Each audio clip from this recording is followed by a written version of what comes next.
we're good. All right, thank y'all for being here. You blink, man, and it's almost Halloween, but here we are. And recap Texas Tech. This will be pretty quick. Extremely disappointed, frustrated, to say the least, at the inconsistency. Kind of talk about on both phases. I will say this: thought special teams, we did some good things. I don't necessarily think that that we did anything to win the game. Just didn't present itself that way. But we played good enough to win on special teams. Starting with offense, just kind of what I said in the post game. If y'all were listening, and if you weren't after that game, trust me, I understand. But just a poor performance. Didn't play good enough at any position. You had four. I felt like the two keys to the game going into it were going to be, or three keys were going to be turnovers, rushing, and ability to score touchdowns in the red zone. We turned the ball over 4 times, and then just struggled to run the ball consistently. And we didn't win versus man coverage. And so if you don't do either of those, it's going to be a struggle, regardless of who you're playing. Defensively, we just made life way too easy on the quarterback.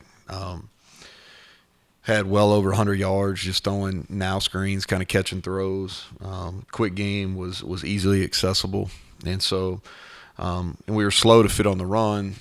And our fits were inconsistent, and so what that allowed them to do is get into a lot of third and fourth and shorts, which allowed them to stay on the field. You start getting in third and twos.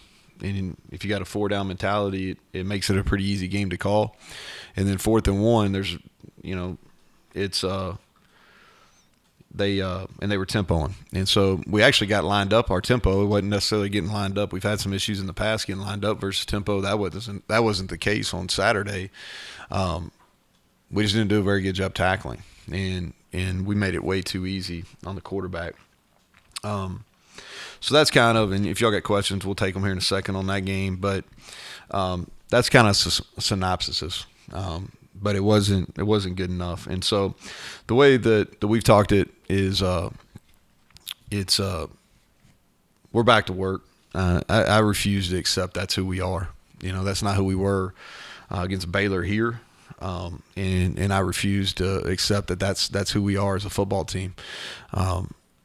Failure's temporary unless you accept it, and I refuse to accept it, and nobody that's coaching here is going to allow that to be who we are.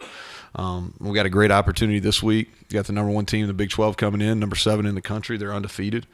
Really impressive team, and Sonny and I go back a good ways when we're both of us quite a bit younger. He actually coached me when I was at the University of Kentucky. He was a GA there under Hal Mumme, and he's done a great job. Year 1, I think it's a great story. He went out to Cal, didn't work, and he went to SMU and built that into a top 20 program, and then he's came here to TCU and really done a good job, and taken a lot of the same pieces and turned it around. And so I think that's a credit to him and his staff. Offensively, just starting with offense, a lot of the same people that we've played for the last 3 years. Max Duggan is playing at an extremely high level. I think he's thrown maybe 1 interception all year. He's a dual threat. He's really strong. You get some dual threat guys that are really fast. He's fast, straight line fast. He's had multiple 50-yard runs over his career, but he's strong, man. So he can run through tackles as well, and his accuracy's really improved. So I think that's a credit to Garrett Riley and Sonny there. I think the next spot is the Miller at running back. They were a little bit running back by committee last year. They had Zach Evans, who's special. And Miller actually had more yards per carry than he did. And now that it's kind of his show, he's showing what he can do. He's got nearly 600 yards. He's a factor in the receiving game as well. He's a tough tackle because of his size. He's over 220 pounds. And then at wideout, Quentin Johnston's as talented as anybody in our league. And my assumption was he was probably a little banged up early, but the last 4-game stretch there, he's been pretty special. And we've got to know where he's at. They've got 2 really good slot receivers in Tate Barber and Darius Davis. And then their O-line, nobody talks about those guys a lot, but they played a lot of football. There's a lot of continuity up there, and they're playing at a high level too. And the key for them is they've been able to run the football. If you look at it, multiple games over 200 yards rushing. And so I think that's where it starts for them.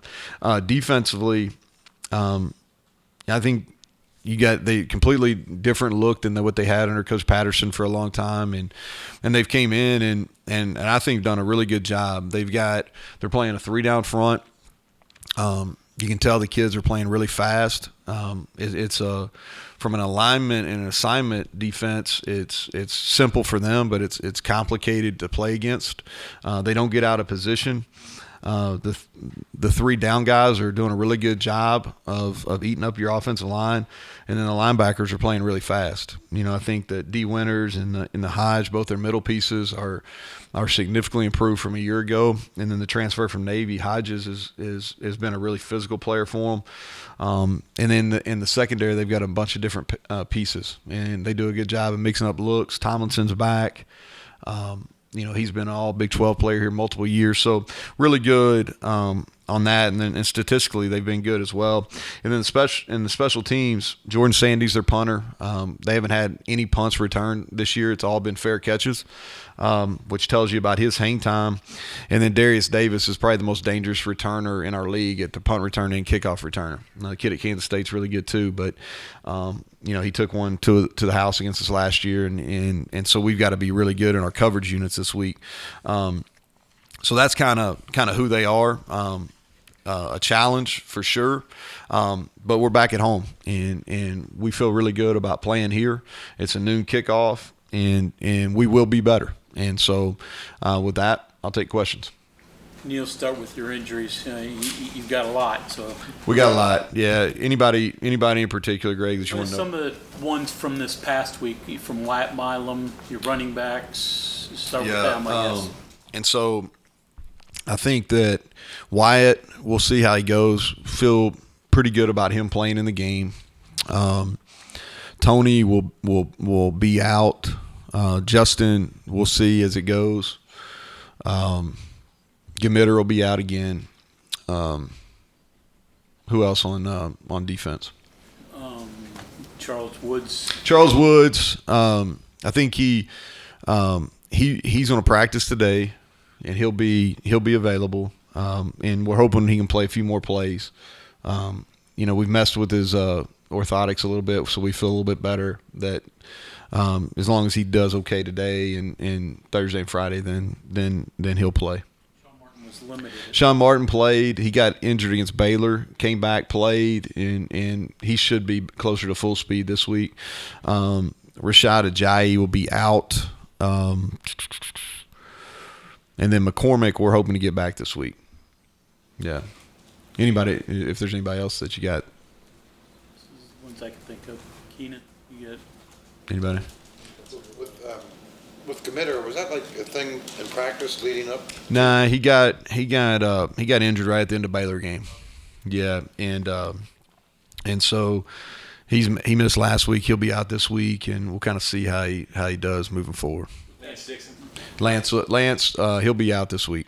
With Gamitter's injury, what'd you think in watching film of Jordan White and Tomas Riemann? Yeah, we split that about evenly, and there was some good and bad. Greg, they. I thought both of them had some good plays. Jordan gave up a couple pressures. One of them was unfortunate because he got stepped on, and so he gave up a hit, but he got stepped on. So just one of those unfortunate things. I thought for Tomas's first extended playing time versus a Big 12 opponent, I thought he handled himself well. Yeah, you mentioned the travel roster after the game and the running back situation. Yep. How complicated is it to get 70 and making sure? It depends where your roster's at, Mike. So. Like, I'll give you an example. Like, we had to carry another O-lineman with the addition of Sean Martin because we wanted to see how he was on Friday and Saturday, right? And it turned out he could play. So we brought one extra than what we normally would. And then you go to in the defensive backfield, we had multiple people that were kind of wait and see kind of game time decisions. So we took a couple more DBs, and so we would normally take 4 running backs, but because we added, some pieces at D-line and secondary wise, we only took 3, and there we were with 1, kind of finishing the game. So do you have to get Jalen Anderson? Yeah, Jalen Anderson. Yeah, he'll be up. And it's kind of, this is the way I think about injuries all the time is, I hate it for the guy that gets injured, right? You always, from a personal standpoint, you really feel for those people because they put so much time and effort into it. And so to get injured and not be able to reap those rewards playing in the games, like you really feel that. But at the same time, it's a great opportunity for whoever is behind them. And so Jalen Anderson's got an opportunity. C.J. Donaldson will start. We'll try to get Justin ready. If he's ready, he'll play. If he's not, then Jalen Anderson's got to be ready to go. And it's his opportunity to prove that he's ready as a redshirt freshman to play at this level. He's got the talent. He's got to put it together. And it's the same way. Like with Tomas, what a great opportunity for him. I hate it for James Committer, but what a wonderful opportunity for Tomas and Jordan White. To show that they're ready, both as redshirt freshmen. So that's kind of we talk about it. And as coaches, we can't accept a step back, and you got to be able to play, and the expectations don't change. You've mentioned a few times during the year that it's hard in this day and age to keep the outside noise from coming in and keeping your players protected from that, shall we say. Yeah. How important is that this week, and how do you Bob, it's the way it's a good question, first of all. Okay, so and I'm not trying to avoid it, is you just basically, it's about next. You just take this is next. I think that when you look at it, like I try to put it in a real perspective to them, right, is like this is important because we're investing a ton of time and resources into it. So it is important. But it's also if you're looking at things that are critical in your life, that's something that's not going bad. This is easily fixable compared to some other things, right? So it's about perspective in that regard, right? And for me, it's about how you play the game. You take the outcomes and put those aside. Like, how did you play the game? Like, what did your video look like? And for me, that's what we've got to focus on as a team. Our video's got to be better, and individually, our video's got to be better, and it's got to represent who we want to be. And so that's the challenge for them, and that doesn't have anything to do with what people say on social media. That doesn't have anything to do with if you all write or put something on TV or radio or whatever. It has to do with an individual choice that you got to play better. We got to coach better. And so that's the approach with them. They hear it. Like I don't try to ignore it. But it doesn't help. It doesn't help you be a better player. It doesn't help us coach better. And so you got to move on. And hey, it is what it is. And let's get ready for TCU. After the game, you said that you would go back and look and people weren't trying. You sound like you suspected that was going to be the case. Yeah, I don't think we ran to the ball very good on defense in the fourth quarter. And this is where. All right, we had it 17-3, Mike. And we had 4 possessions offensively, and so we did not play. Great on defense in the first half. But I thought we did a really good job of kind of hanging in, right? And they ran 56 plays but only had 17 points. And then we had 3 drives offensively at the end of the first half to chip into that 17-3. And then we had the first drive of the second half. So we were in great position within those 4 drives to get back and get in the game, right? And we go pick, which weren't bad throws. They weren't bad throws. We had opportunities to make the play. We didn't make the play. But we went pick, and to me, that's where the game really went south. I thought defensively we didn't chase the ball as well as we needed to. We got consumed on some blocks in the fourth quarter. Some of that was who we had in there. And there's this, I think it's probably a natural tendency when things aren't going well, you try to do more to make a play. Well, that really makes it worse because especially on defense, if you get out of your gap or your eye discipline is not good in the secondary and because you're trying to make a play, you're trying to force a play, then what happens is you give up a bunch of plays. And that's what we did. Was our effort bad? No. Was it good enough? I don't think so either. But I think more of the ills on defense were, instead of doing our job, trying to make a play. Knew you had trouble getting off press coverage Yep. Saturday, and that happened at Pitt, too. So how do you overcome that? Well, I think the first thing is we got to give them better opportunity to move them around. We got to give them some chances. Did that some with the slots. Didn't do it with the outside guys. With Pitt, we didn't do bad.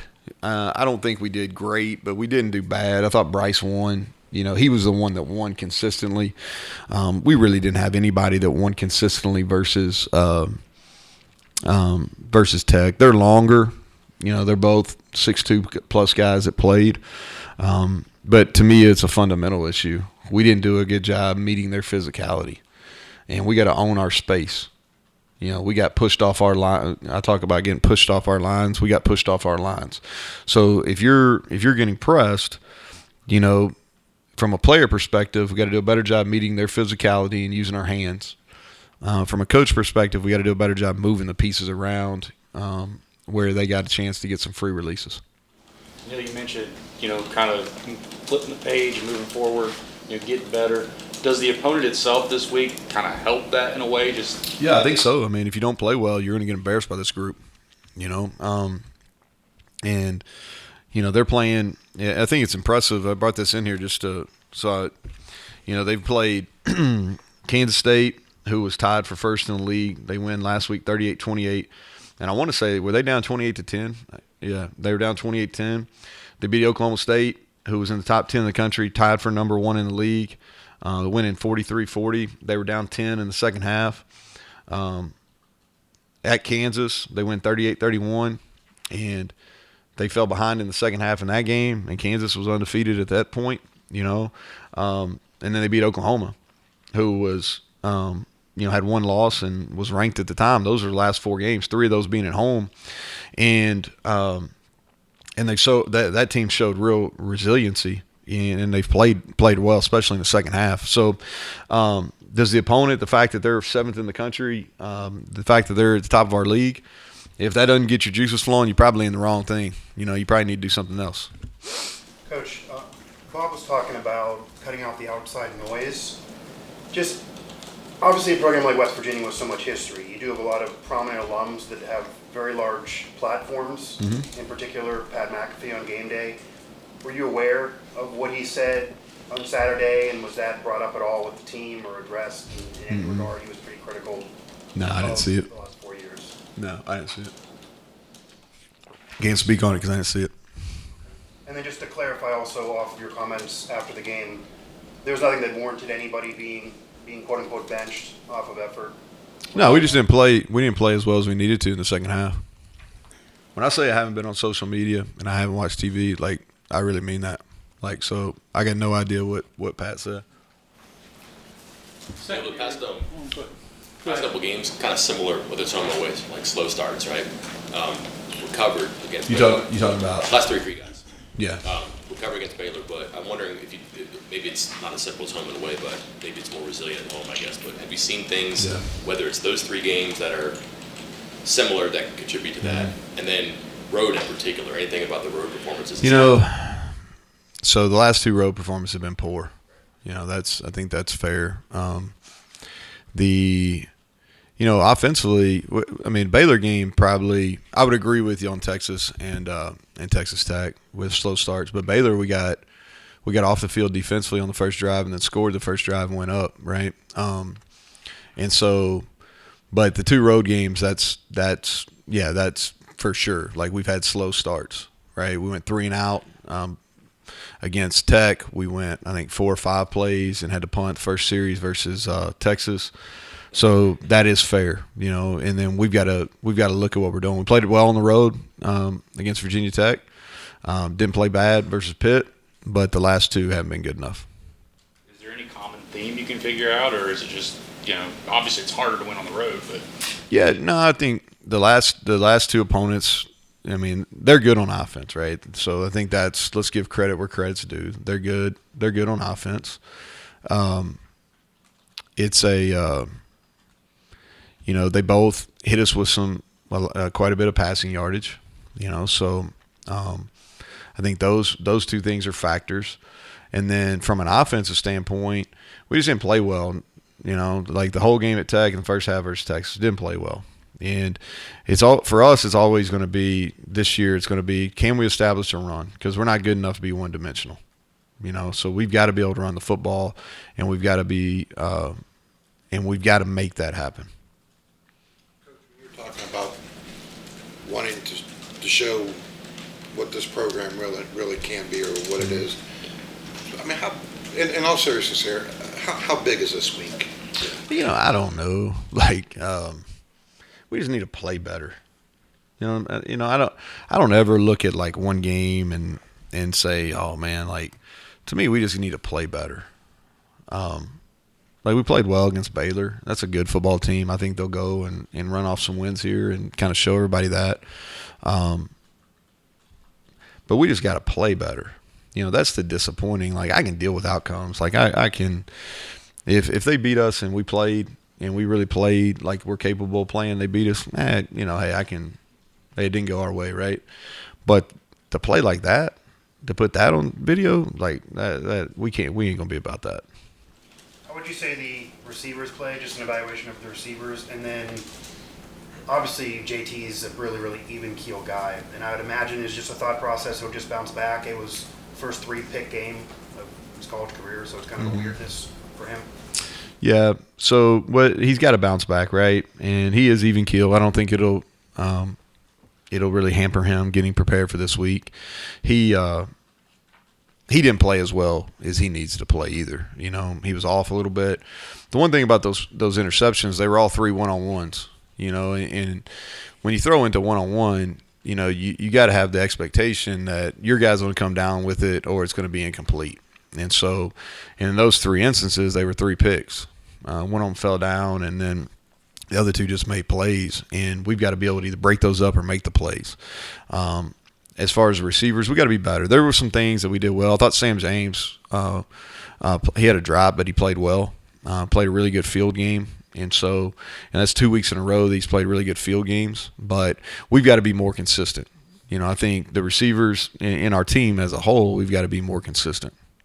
You've beaten him 3 straight years, different coach, but you said same players.